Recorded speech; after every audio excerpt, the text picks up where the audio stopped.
batteries. I hope the mic holds out. So happy Valentine's Day, everybody. The chocolate on your chair is just a little reminder that you're loved. It's the day we celebrate love between lovers and between family members and between friends, and our love for humanity and our love for the planet and the love of spirit for us. And so let's talk about this holiday for a minute. Its origins are a little bit wild and woolly, as many Christian holidays. That's true for many Christian holidays. The date, February 15th, we have to go back to find out. We have to go back to the ancient Roman festival of Lupercalia, which took place on the 13th, 14th, or 15th of February. For 800 years, it was celebrated in Rome as a day dedicated to the god Lupercus. And on Lupercalia, a young man would draw the name of a young woman in a lottery and would then keep her as a sexual companion for the year. Wild, huh? Wow. Well, in the 5th century, Pope Gelasius I was less than thrilled with this custom. So he changed the lotteries to have both young men and women draw the names of saints whom they would emulate for that year. I'm quite sure they were thrilled with the change. Yeah. He also changed the patron saint from Lupercus to Valentine. And as far as Valentine, all we really have is legend. And we don't know whether they're true at all, but all of the legends around the various priests and bishops named Valentine were about the love for one's fellow man, which is pretty much an improvement on the lottery, I'd say.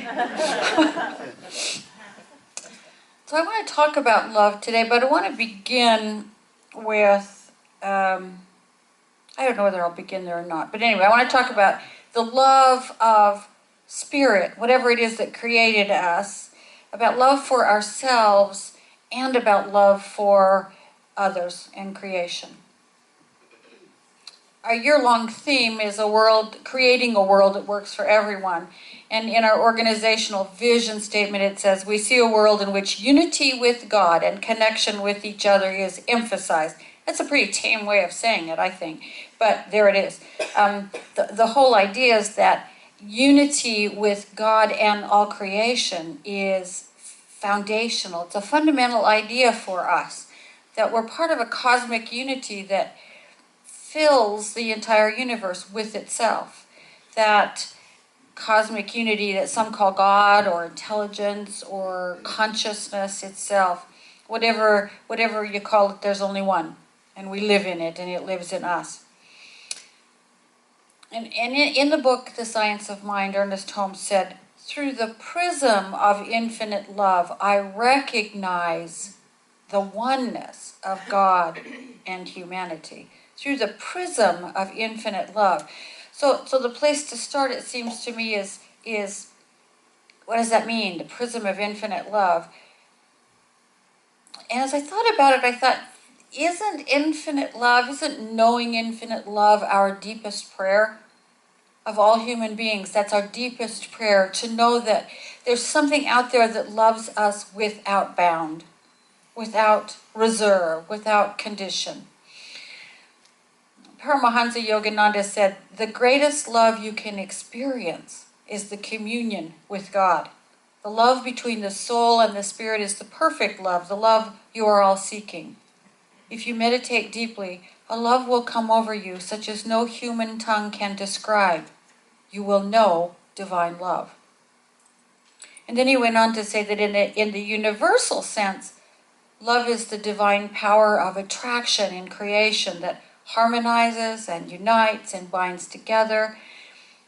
And then he said one of my favorite quotes, just as oil is present in every part of the olive, so love permeates every part of creation. But to define love is very difficult, for the same reason that words cannot fully describe the flavor of an orange. You have to taste the fruit to know its flavor. So it is with love. So we have to experience this infinite love deep within ourselves in meditation, according to Paramahansa Yogananda, or contemplation. We also come across this infinite love as we're exploring together this adventure of being a spiritual being in human form. The only place we can find it, though, the only place we can experience it is at the very center of ourselves. It is not out in the air. It is out in the air, but that's not where we can feel it. We can only feel it deep within ourselves. Ernest Holmes wrote, "It is a law. It is a law that the man who sees what he wants to see, the man who sees what he wants to see, regardless of what appears, will someday experience in the outer what he has so faithfully seen within the inner. From selfish reasons alone, if from no loftier reason, we cannot afford to find fault, to hate, or even to hold in mind anything against any living soul. The God of love cannot hear the prayer of the one who fails to love." And here's what I've come to realize over my lifetime. The first living soul we cannot afford to hold anything against is ourselves. We got to start here. We have to start here. If we hold things against ourselves and are constantly finding fault with ourselves, and we count up all the things we did wrong or that we didn't do, and we act as if we detest ourselves, we separate ourselves from the infinite love that's there, that exists. We separate ourselves. That kind of lack of self-love kind of keeps us from finding the wellhead of love that lives within us. The first ones we have to pledge our love to is ourselves. The first one we have to do forgiveness work with is ourselves. The first one we have to hold in unconditional esteem is ourselves. Then we can give from the fullness of love that's in us. Then we can begin to see through this prism of infinite love that Holmes was talking about. So on Valentine's Day, some centers do a renewal of vows for couples, but I want to do a vow to ourselves. I've made copies of this vow for you to take home. There's some over on the Welcome Center, and there's some on the table on your left as you head towards the door. But right now, let's get in a place we can make this vow. So I invite you to place a hand or two on your heart. And feel that beat that shows that you are alive. And remember for a moment that you are responsible for the quality of your experiences. And remember that the way that change happens is that it starts within. And remember that the universe created you. And you therefore are absolutely essential.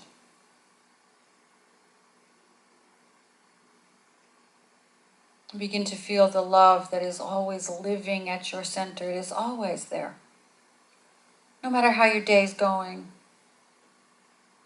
No matter whether you have money in the bank or not. No matter how others may treat you. Just as oil is present in all parts of the olive, this love is present in all parts of you.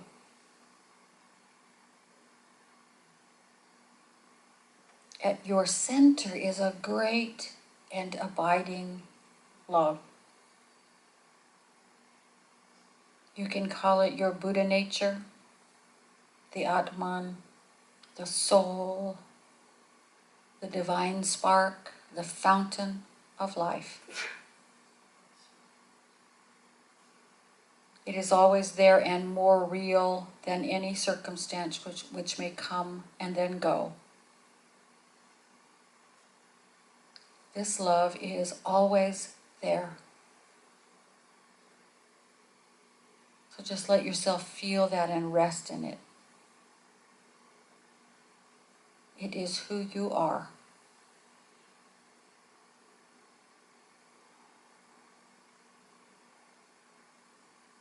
And please repeat after me. I will make my happiness a priority. I will make my happiness a priority. And forgive myself when I'm not perfect. And forgive myself when I'm not perfect. I will trust myself. I will trust myself. And stand within the power of my own strength. And stand within the power of my own strength. I will love myself forevermore. I will love myself forevermore. Through good and bad. Through good and bad. Thick and thin. Thick and thin. I promise I will never, ever, ever settle.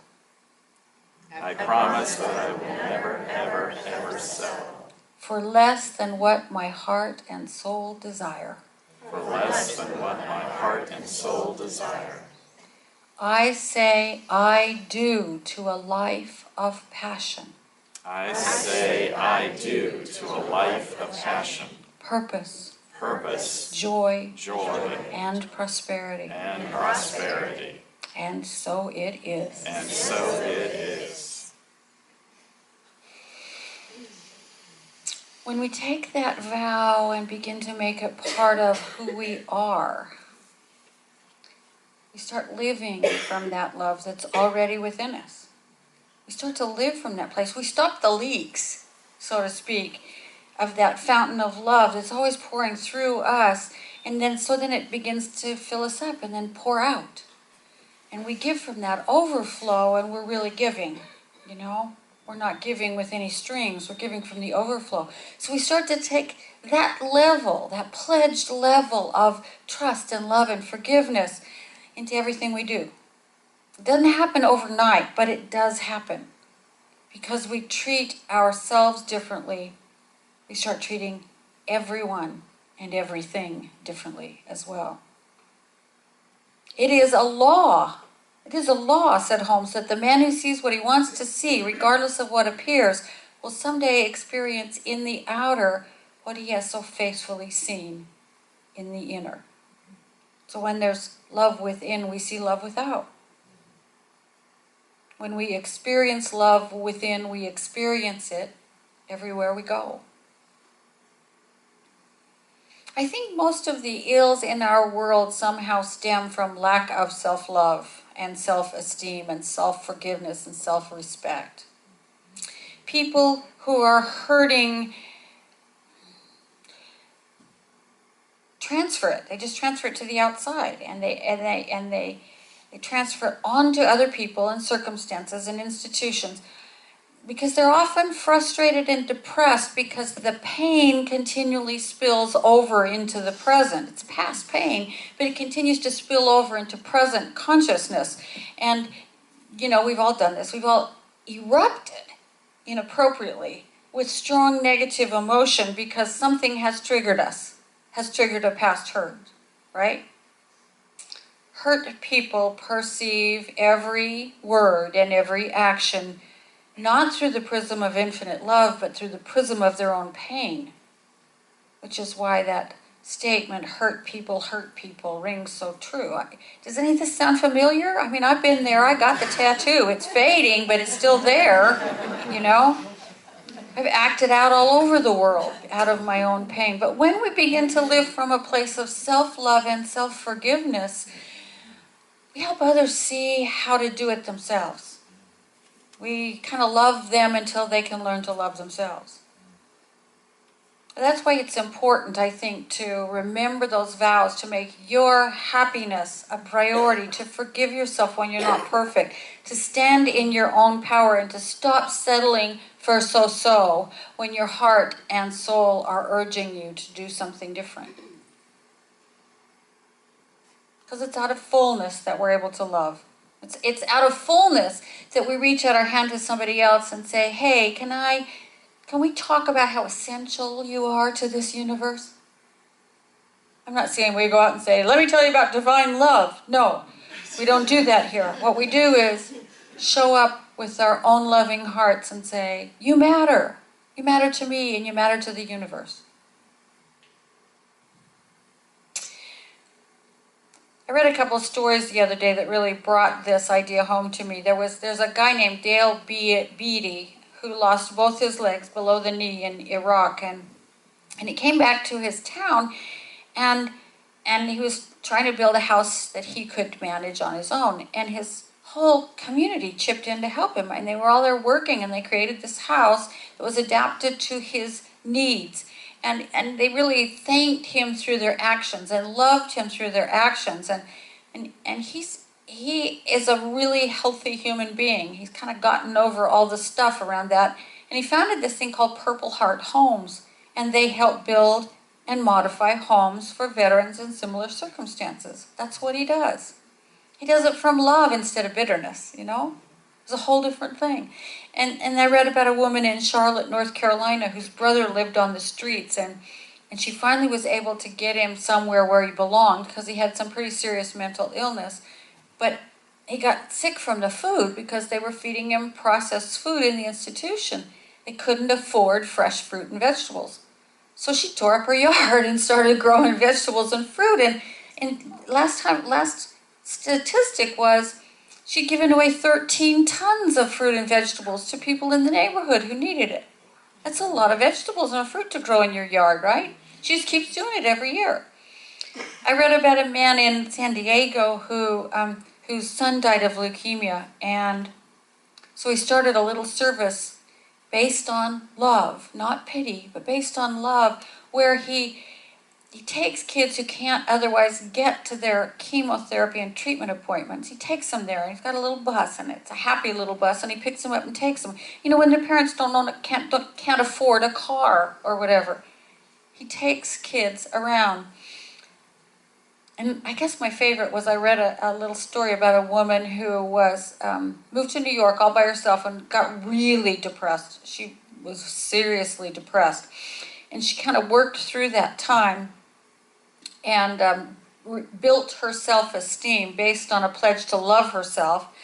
And she started a little online program where people were invited to just write love letters to perfect strangers and just leave them somewhere, you know, in somebody's coat pocket or on the shelf of canned peas in the store or wherever you were. And hey, you. Just want to tell you matter and you're loved. You know, a little simple thing for somebody to find. And the stories about people whose lives were changed by those letters were wonderful. And people are invited to either keep them or put them somewhere else for somebody else to find. There's also a thing now she's got going where people who are under serious stress can email in and ask for support. There's a family whose child has, the mom got pregnant, and a month later was diagnosed with a really serious form of leukemia. And so she had 2 chemotherapy treatments, and she's going to have the 3rd right after the baby is delivered. And so this family asked, and because of immunosuppressants, not written, but online, and this family's been flooded with love letters from all around the world. Once we love ourselves, our hearts just lead us to do these things, whatever they are, right? They don't have to be huge. The love letter thing is easy. She's like a clearinghouse for people who want to express themselves that way, and it's just beautiful, isn't it? I mean, how wonderful would it be on a bad day to find something stuck on your car under your windshield wiper that was a love letter? How cool would that be? Wonderful. It's so simple. Once we love ourselves and forgive ourselves and esteem ourselves, our hearts lead us. And then we can just do what it is that our heart whispers for us to do. It's the gift of love that comes in a U-shaped package that you're here to give. And we don't find it out until we love ourselves. And until we hold ourselves in the kind of high esteem that lets us understand how precious the U-shaped gift is.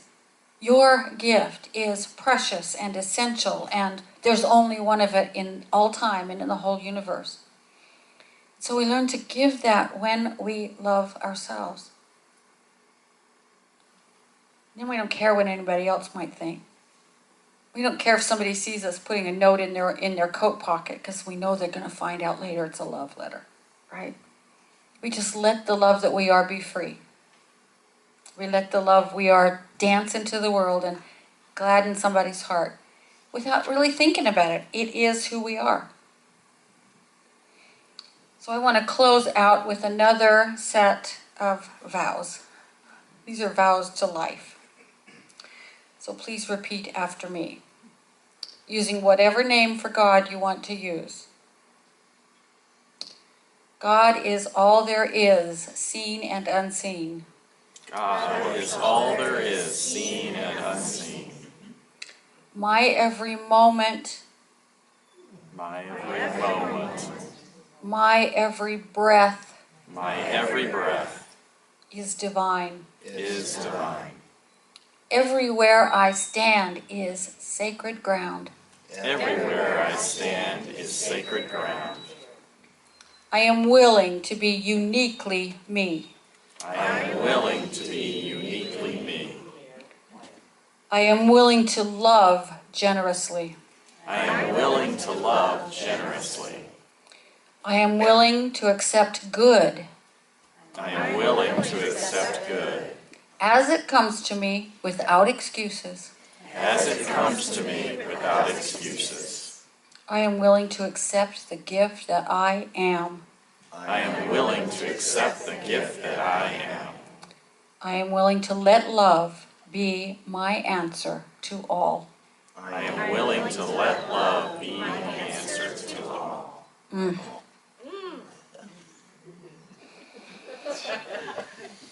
And so let's just join together for a moment of affirmative prayer. I am willing to let love be my answer to all. I am willing to let love be the answer to all.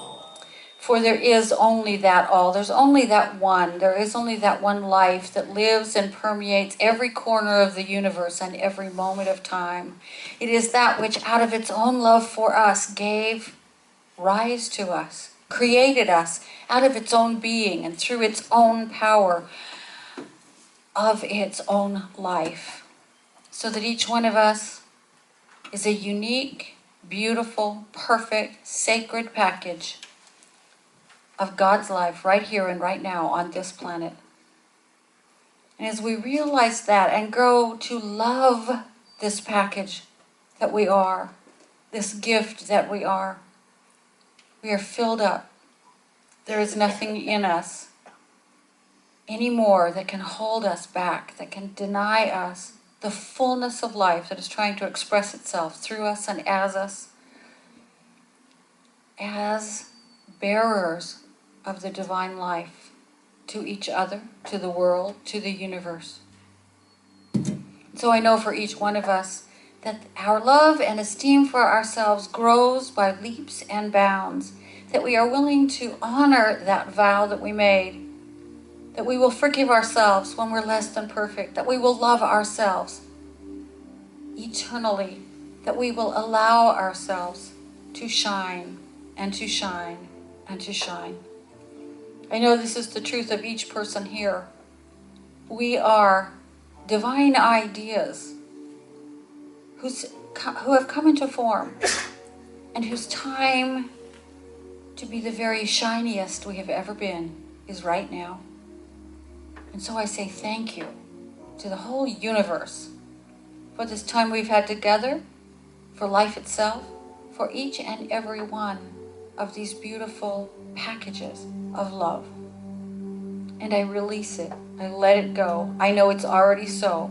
I know that the universe in its boundless love has said, yes, my beloved. And so we say together, and so it is.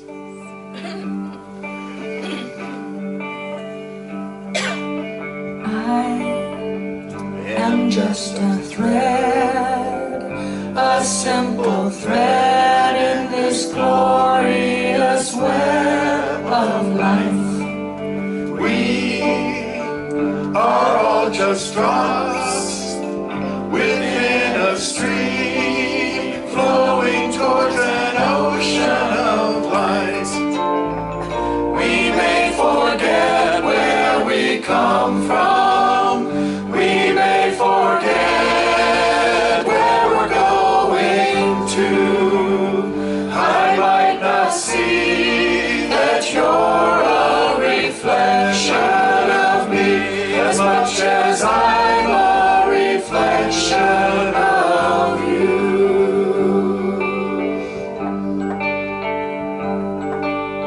I am just a seed, a blessed seed with eternity unfolding in me. And I pray that as I grow, I will reveal the love that illuminates my soul.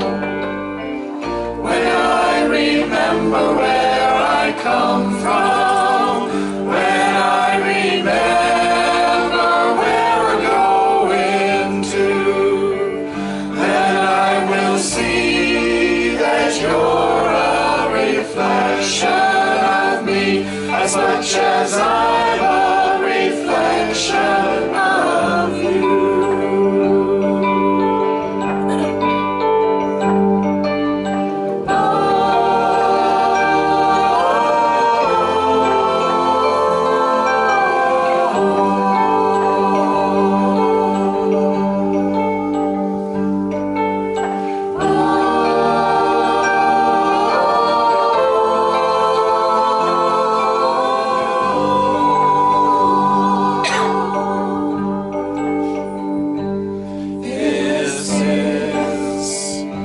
Simple prayer, may I become a reflection of the infinite one. This is my simple prayer, may I become a reflection of the infinite one.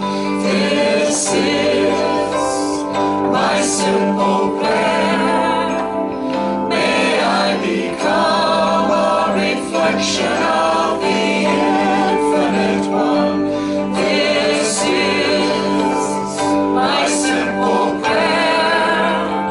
May I become a reflection of the infinite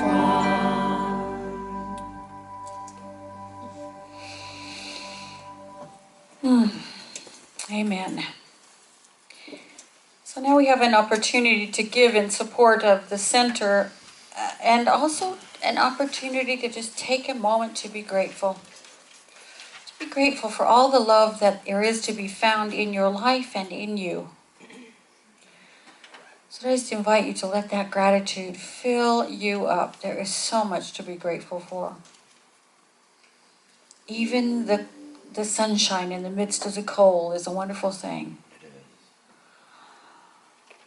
And so as the basket passes through your hands, whether you are giving or not, please just take a moment to bless the abundance of this center so that we may continue to grow and do all that we came here to do and be all that we came here to be. And please repeat after me. Gratefully I give with an attitude of abundance.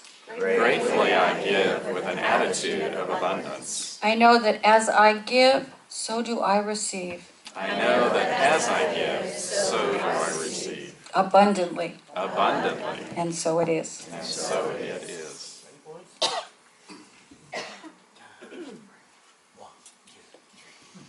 The truth, the reality, is that the individual self, the embodied soul, is identical with the Supreme, the existence, knowledge, bliss, absolute. And this is what is meant by the great utterance of self-revelation of the Upanishads. Tat Tvamasi, thou art that.